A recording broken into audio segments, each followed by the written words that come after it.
नमस्कार. मराठी विश्व विथ कवितामध्ये आपले खूप खूप स्वागत आहे. आपण आजची कथा ऐकणार आहोत. तिचे नाव आहे अनामिका. ती घरट्याबाहेर या पुस्तकातून घेतली आहे आणि तिचे लेखन केलेले आहे वि.स. खांडेकर यांनी. रविवारी संध्याकाळी दवाखान्याला सुट्टी द्यायची. आम्ही डॉक्टर लोकांनी ठरवल्यापुढे रोग्यांचा फायदा झाला की तोटा झाला ते देव जाणे. खुद्द मी आणि दवाखान्यातील नर्स, कंपाऊंडर वगैरे मंडळी या अर्ध्या सुट्टीवरती बेहद खुश होतो.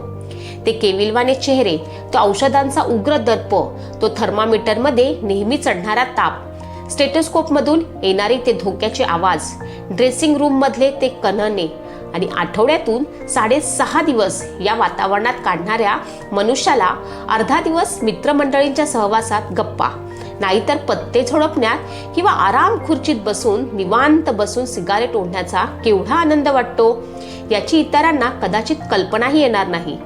मला मात्र नेहमीच वाटते, माणसाला पोटाचा धंदा मग तो किती का पवित्र असेना, हा एक प्रकारचा तुरुंगच असतो आणि तुरुंगातून तात्पुरते का होईना बाहेर पडणे कुणा कायद्याला नको असते.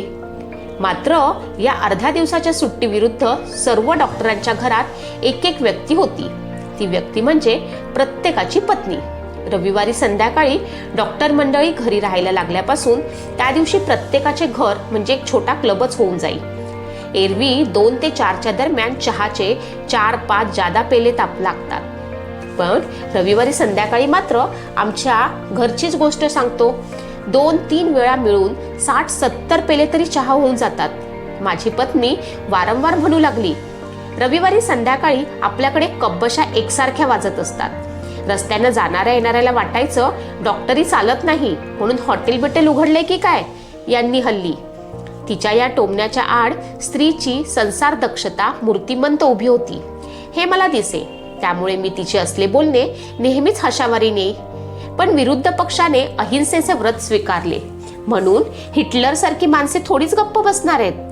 रविवारी माझ्याकडे येणाऱ्या मंडळींची यादी हातात असल्याप्रमाणे ती एकेकाचे नाव घेई आणि म्हणे, हा तुमचा कधीपासून मित्र झाला, याचीनी तुमची केवढी मैत्री आहे सांगू. चहापुरती हा आपल्या आळीत राहतो म्हणून याची ओळख झाली, नाही तर. हिंदुस्थानात 2 टकळ्या अशा आहेत की त्यांना विरोध करणं सर्वथैर्व अशक्य आहे. पहिली गांधीची आणि दुसरी बायकोची. रविवारच्या आगंतुक मित्रांची यादी वाचता वाचता तिने दामू अण्णांचे नाव काढले की मग मात्र माझ्याच मौन व्रताचा भंग होई. दामू अण्णा दरिद्री होता. कुठल्या तरी पुस्तकाच्या दुकानात काम करून महिना 15-20 रुपये मिळवणारा कारकून होता. आमच्या आळीतल्या अगदी पडक्या घरात तो राहत होता. त्याची एकुलती एक मुलगी कसला तरी विटका परकर नेसून शाळेत जात असे. त्याच्या वाढलेल्या दाढीतले काळ्या आणि पांढऱ्या केसांचे मिश्रण कसेसेच दिसे. ते सारे खरे होते. पण रविवारी संध्याकाळी तो आमच्या घरच्या मैफिलीत सामील होई.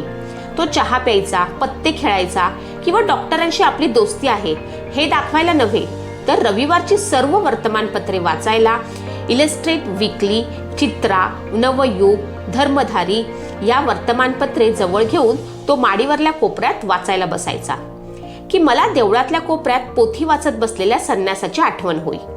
पत्ते खेळणाऱ्या मंडळीत मॅरेजचा आनंद साजरा होई. लग्न मोडलं म्हणून कुणीतरी रुक्मीच्या आवेशानं ओरडे. सिगारेटच्या धुरामुळे आपण पावसाळी हवेत खंडाळ्याच्या घाटात चाललो आहोत असा भास उत्पन्न होई. पण दामू अण्णाचे यापैकी कशाकडेही लक्ष नसे. फार आग्रह केला तरच तो चहा घेई आणि तो सुद्धा फक्त एकदा. आणि म्हणूनच आमच्या घरी रविवारी संध्याकाळी जमणाऱ्या भूतावळात माझी पत्नी त्याचे नाव घालू लागली की मी म्हणे, हे भूत नाही, हा देवमाणूस आहे. माझा उद्गार ऐकून ती हसली की दामू अण्णांचे कर्णोपकर्णी ऐकलेले पूर्वचरित्र मी तिला सुनावीत असे. तो मॅट्रिक झाला तेव्हा त्याला कारकुनाची चांगली नोकरी मिळत होती म्हणे, पण काहीतरी समाजसेवा करायची म्हणून ते कोकणातल्या आपल्या खेड्यात गेले. तिथे 3-4 वर्षी इंग्रजी शाळा त्यानं 7-8 वर्ष चालवली. शाळा मोडल्यावरती त्यानं एक लहानसा छापखाना काढला. देशी कागद आणि देशी शाई वापराच्या निश्चयामुळे त्याच्या छापखान्याचा धंदा या दृष्टीनं कधीच बरकत आली नाही. शेवटी छापखाना विकून त्यानं पोटासाठी एका पुस्तकांच्या दुकानात नोकरी धरली. दामुअण्णा देवमाणूस आहे हे सिद्ध करण्याकरिता मी हे व्याख्यान सुरू केले की माझी पत्नी एकाच वाक्यानं त्याचा समारोप करी. असल्या माणसाला बावळट म्हणतात जगात. तिचे हे मत अधूनमधून मलाही खरे वाटे. कालचीच गोष्ट.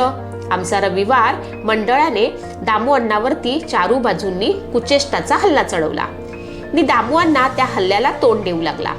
तेव्हा बायकोचे ते वाक्य आठवून मी मनात म्हटलं, हा गृहस्थ बावळट आहे हे खरं. हे असे झाले. एक अवघड बाळणपण संपवून दुपारी 3 वाजता मी घरी परत आलो. सारे अंग दुखत होते. मनावरती एक प्रकारची ग्लानी आली होती. त्यामुळे 4 घास खाऊन मी माडीवर आलो. मी खेळण्यासाठी माझी अपेक्षा करीत बसलेल्या मंडळींना म्हटलं, अगदी कंटाळलोय मी आज. आराम खुर्चीत जरा स्वस्थ पडतो. खिडकीजवळच्या आराम खुर्चीतून भरून आलेले बाहेरचे आभाळ मला दिसत होते. किती मलूल प्रसूती वेदना सोसणाऱ्या दुपारच्या स्त्रीच्या चेहऱ्याची मला एकदम आठवण झाली. तिचे कण्हणे बाहेर ढग केवढ्याने गडगडत होते. मधून मधून ती दुपारची बाई अशी थरथर कापे. अंगाला झोंबणारे वारे बाहेर नुसते भिरभिरत होते. मी मुद्दाम उठून पाहिले. वीज कुठेच चमकत नव्हती. आभाळ नुसते घुंगट घालून बसले होते. मी वळून पाहिले.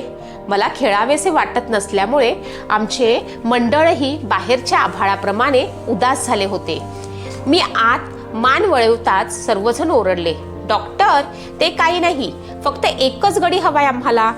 कोपऱ्यात दामुअण्णा एका मासिकाचा ताजा अंक वाचत बसला होता. त्याच्याकडे मी हळूच बोट दाखवलं. लगेच साऱ्या मंडळींनी दामुअण्णाचा वेढा घातला. पण पानिपतच्या युद्धात एकट्याने लढणाऱ्या सदाशिवराव भाऊप्रमाणे दामुअण्णानं शांतपणे आपले वाचन सुरू ठेवले. त्याला खेळात ओढणे अशक्य आहे हे दिसताच एकानं विचारलं, काय वाचताय हो दामुअण्णा? दुसऱ्यानं उत्तर दिलं, प्रेमकथा असेल एखादी. त्यानं तिचा लुसलुशीत हात आपल्या हातात घेतला आणि तिच्या रसरशीत थू असा आवाज आला. एकदम भला मोठा हसा उसळला. थू हा त्या प्रेमकथेचा निषेध नव्हता. पान खाणारे मंडळाचे एक सभासद खिडकीतून बाहेर थुंकले होते. हशा ओसरताच सर्वांनी दामुअण्णावरतील हल्ला पुढे सुरू केला.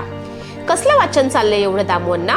मान वर न करताच दामुअण्णानं उत्तर दिले, अविस्मरणीय व्यक्ती. भूताच्या हातात कोलीत द्यावे तसे झाले. दामुअण्णाच्या आयुष्यातील अविस्मरणीय व्यक्ती कोण असावी याची चर्चा सुरू झाली. एक म्हणाला, कोकणात शाळा काढली होती ना यांनी, त्यातलं एखादं शेंबडपोर हीच त्यांच्या आयुष्यातली अविस्मरणीय व्यक्ती. दुसऱ्यानं शंका काढली, शेंबडपोर या शब्दानं घोटाळा होतोय. शेंबडा मुलगा की शेंबडी मुलगी ते दामुअण्णांना स्पष्ट सांगायला हवं बरं का. तिसरा म्हणाला, यांचा छापखाना होता ना, त्यातलं एखादं कंपोजिटर हीच त्यांच्या आयुष्यातली अविस्मरणीय व्यक्ती असेल. चौथा उद्गरला, छट, ज्या नाटक कंपनीमध्ये जाहिराती दामुअण्णा छापत होते तिच्यातील एखादी नटी. पाचव्यानं आगीत तेल ओतलं. नाही तर हल्ली दुकानावरती पुस्तक विकत घ्यायला येणारी एखादी कॉलेज कुमारी. दामुअण्णा, तुमच्या आयुष्यात अविस्मरणीय व्यक्तीचं वर्णन ऐकायला हवं बरं का बुवा. हातातलं मासिक मिटून मान वर करीत दामुअण्णा उद्गारला, तुमची विनंती मी मान्य करतो. राग हा एका दृष्टीनं चिखलासारखा असतो. त्याच्यात सापडलेला मनुष्य बाहेर पडण्याकरिता धडपड करू लागला की तो अधिकच बरबटून जातो. तुमची अविस्मरणीय व्यक्ती कोण? 4-5 जणांनी दामुअण्णांना एकदम प्रश्न केला. एक स्त्री, त्यानं शांतपणे उत्तर दिलं. सर्वांच्या चेहऱ्यावरती आता दामुअण्णांची खूप गंमत करायला मिळणार अशा अर्थानं हसे उमटले. हा साधा बोळा गृहस्थ आयुष्यात क्षणभर चुकून आलेल्या एखाद्या परस्त्रीची हकीकत मनमोकळेपणानं सांगेल आणि ही चटोर मंडळी तिला भलताच अर्थ करतील अशी मला भीती वाटली. गप्प बैस असं मी दामुअण्णांना डोळ्यांनी खुणावले सुद्धा. पण प्रेम आणि युद्ध या दोन्हीही मनुष्य आंधळा होतो हेच खरं. तुझ्यासारख्याच्या आयुष्यामध्ये मनाला चटका लावणारी व्यक्ती कुठून येणार असा उपहासाचा प्रश्न करून बाकीच्यांनी त्याला चिडवले होते. त्या चिडक्या मनस्थितीतच हा भाबडा गृहस्थ एखादे भलतेच रहस्य बोलून तर जाणार नाही ना या शंकेनं माझे मन व्याकुळ झाले होते. कुणीतरी दामुअण्णांना विचारले, तुमच्या या सत्यकथेतला नायक कोण? मी. आणि नायिका एक वेश्या. सारे स्तंभित होऊन दामुअण्णांची हकीकत ऐकू लागले. मी मॅट्रिक झालो तेव्हा माझ्या चुलत्यानं वशिल्यानं कारकुनाची एक चांगली जागा मला मिळत होती, पण ती मी पत्करली नाही. हे तुमच्यापैकी पुष्कळांना ठाऊक असेल. पुण्यात शाळेत असताना मला टिळक पाहायला मिळाले. अगदी म्हातारे झाले होते तेव्हा ते. त्यांचे व्याख्यान ऐकायला मिळाली. देशासाठी प्रत्येकानं काहीतरी केलं पाहिजे एवढं मी त्या व्याख्यानातून शिकलो. मॅट्रिक झालेल्या माझ्यासारख्या सामान्य मनुष्याच्या हातून देशाची मोठी सेवा कसली होणार. पण गणपतीची पूजा जशी गुलाबांनी होते तशी दुर्वांनीही होते नाही का.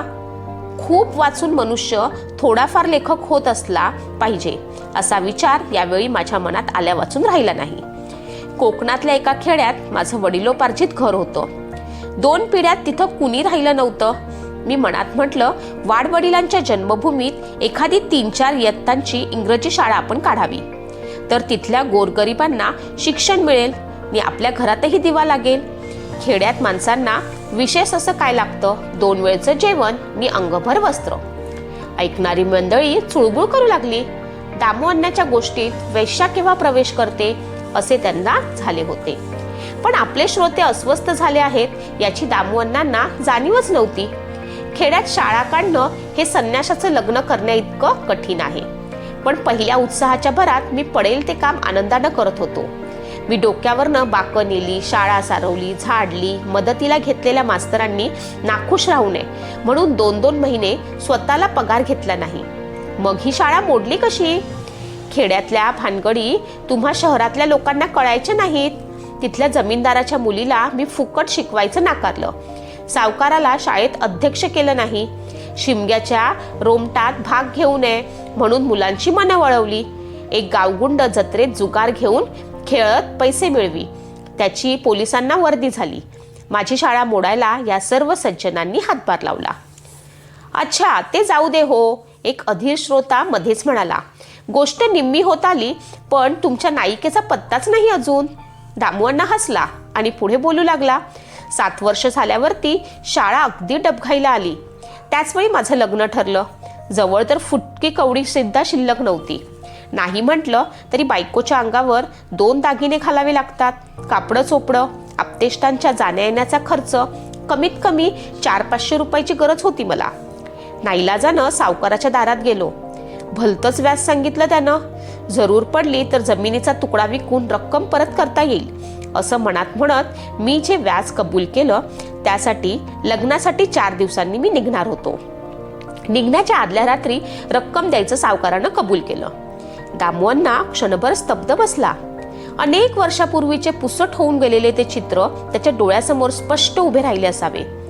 लगेच तो हसून म्हणाला, त्या सावकारानं आयत्या वेळी मला दगा दिला.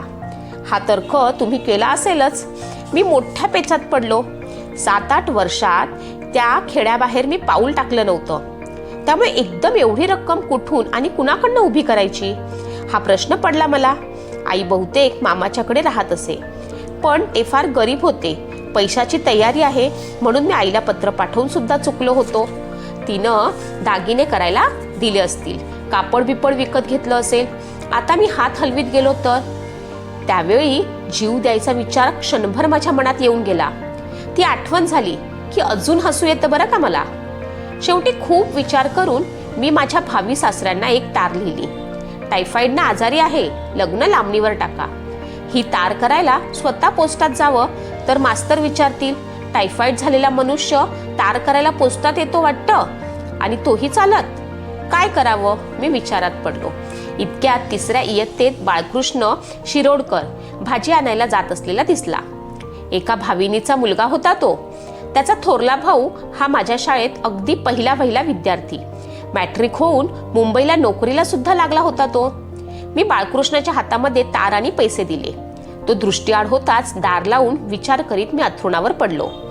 2-3 मिनिटातच दारावर कुणीतरी टकटक केलं. दार उघडून पाहतो तो धापा टाकीत असलेला बाळकृष्ण उभा. काय रे मी प्रश्न केला. काही न बोलता माझा हात त्यानं आपल्या हातात घेतला आणि तो आनंदानं उद्गरला, अंग तर ऊन लागत नाही. आता माझ्या लक्षात आलं, इंग्रजी 3री शिकणाऱ्या मुलाच्या जिज्ञासेनं बाळकृष्णनं ती तार वाचली. आपले मास्तर टायफॉइडनं आजारी आहेत हे वाचताच त्या बालजीवाचा धीर सुटून तो तसाच परत धावत आला. बाळकृष्णानं समाधान करण्याकरिता तारेच्या मागे असलेलं रहस्य त्याला सांगणं प्राप्तच होतं. 4 शब्दात ते सांगून मी त्याची बोळवण केली आणि पुन्हा दार लावून अंथरुणावरती अंग टाकलं. त्यावेळी माझं मन किती अंधारून गेलं होतं याची कुणालाही कल्पना करता येणार नाही.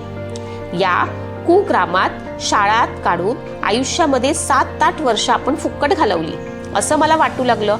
त्याग, परोपकार, सेवा वगैरे शब्दांचा कोशात अर्थ असेल, पण व्यवहारात ते अगदी निरर्थक आहेत अशी त्यावेळी माझ्या मनाची खात्री होऊन चुकली. ज्या गावात निस्वार्थपणानं मी 7-8 वर्ष काम केलं त्या गावात माझ्या मदतीला धावून येणारं एकही माणूस असू नये, माझ्या हाकेला ओ देणारा एकही व्यक्ती असू नये. दारावर पुन्हा कुणीतरी टकटक केलं असा राग आला त्या माणसाचा. कदाचित बाळकृष्ण तारेची पावती घेऊन आला असेल असं म्हणत मी दार उघडलं. दारात बाळकृष्ण तर उभा होताच, पण त्याच्या मागं एक बाईही. तिचे केस, ओठ, नजर कुठल्याही वेश्येला अगदी मी इतक्या जवळून पाहिलं नव्हतं. त्यामुळे ही माझी आई, बाळकृष्ण म्हणाला. भर दिवसा एक वेश्या माझ्या दारात उभी होती. भित्र्या नजरेनं मी रस्त्याकडे पाहिलं. कुणाचंच लक्ष माझ्याकडे नव्हतं. मी घाईनं तिला म्हणालो, या ना आत. त्या बाईला मी बसायला सांगितलं, पण ती कोपऱ्यात उभीच राहिली. आपल्या हातातली मोठली बाळकृष्णाच्या हातात देऊन ती म्हणाली, मास्तरांच्याकडे दे. कोकणातल्या बायकांना फुलाची आवड फार. आज मी लग्नासाठी जाणार म्हणून ही बाई भेटीदाखल अबोलीचे वळेसर घेऊन आली असेल अशी कल्पना मी मोठली पाहून माझ्या मनात आली. बाळकृष्णानं आणून दिलेल्या रुमालाची गाठ मी याच कल्पनेनं सोडली, पण रुमालात अबोलीचे वळेसर नव्हते, सोन्याचे दागिने होते. मी फांबावून उद्गारलो, हे काय? तिने हळूच उत्तर दिले, मास्तरीन बाईचे दागिने. ते दागिने परत करण्यासाठी मी उठलो, पण काय बोलावं हेच मला कळेना. मी खुनेनं बाळकृष्णाला ते दागिने आईकडे परत नेऊन देण्याविषयी सांगितले. लगेच ती म्हणाली, 400-500चेच आहेत हे. माझ्यापाशी आणखी असते तर तेही मी दिले असते. पण तिनं मला पुढे बोलूच दिलं नाही. ती म्हणाली, तुम्ही इथं येऊन शाळा काढली म्हणून माझी दोन्ही पोरं शिकली, चांगली मार्गाला लागली. तुमची शाळा काढली नसती तर थोरला आता 80 रुपये महिना मिळवतोय. तो दशावतारी खेळात नाचत राहिला असता. मी हा कुदत कावींनी खेळत नी विड्या फुंकीत गावभर भटकला असता. माझ्या मातीचं सोलं केलं बरं का तुम्ही. कंठ दाटून आल्यामुळे तिला पुढं बोलवेना. माझ्याही डोळ्यात पाणी उभं राहिलं. ते तिला दिसू नये म्हणून मी तोंड फिरवलं. डोळ्यातले पाणी पुसून मी वळून पाहिले, तो तीही निघून गेलेली होती. दामुअण्णा बोलायचा थांबला, पण त्याची दृष्टी काहीतरी विलक्षण रम्य दृश्य पाहत होती असा सर्वांनाच भास झाला. बाळकृष्णाच्या आईची मूर्ती त्याच्या डोळ्यासमोर उभी राहिली असावी. मी कुतूहलानं दामुअण्णाला विचारले, ह्या बाईचे नाव काय? तो हसून उत्तरला, नाही, ते नाव मलाही ठाऊक नाही. कशी वाटली तुम्हाला ही कथा? अशाच नवनवीन कथा ऐकण्यासाठी माझ्या चॅनलला सबस्क्राईब करा. धन्यवाद.